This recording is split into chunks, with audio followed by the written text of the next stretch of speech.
Minat baca anak muda tertekan dominasi gadget. Penggunaan gadget menjadi tantangan utama dalam meningkatkan minat baca, khususnya di kalangan generasi muda. Di satu sisi, akses informasi kini semakin mudah lewat layar digital. Namun di sisi lain, kebiasaan membaca buku dinilai mulai tergeser.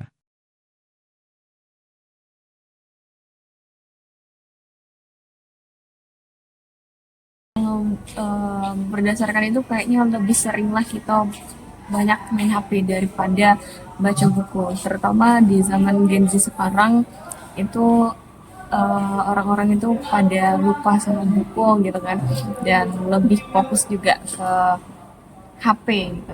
Menurut saya lebih banyaklah orang itu kurang tertarik untuk membaca buku itu secara langsung, karena untuk saat ini tuh minat baca sekarang ini kurang, literasinya kurang meningkat gitu kan, karena lebih banyaklah orang itu memakai gadget. Baca buku atau main HP, sebenarnya orang-orang sekarang lebih sering main HP sih.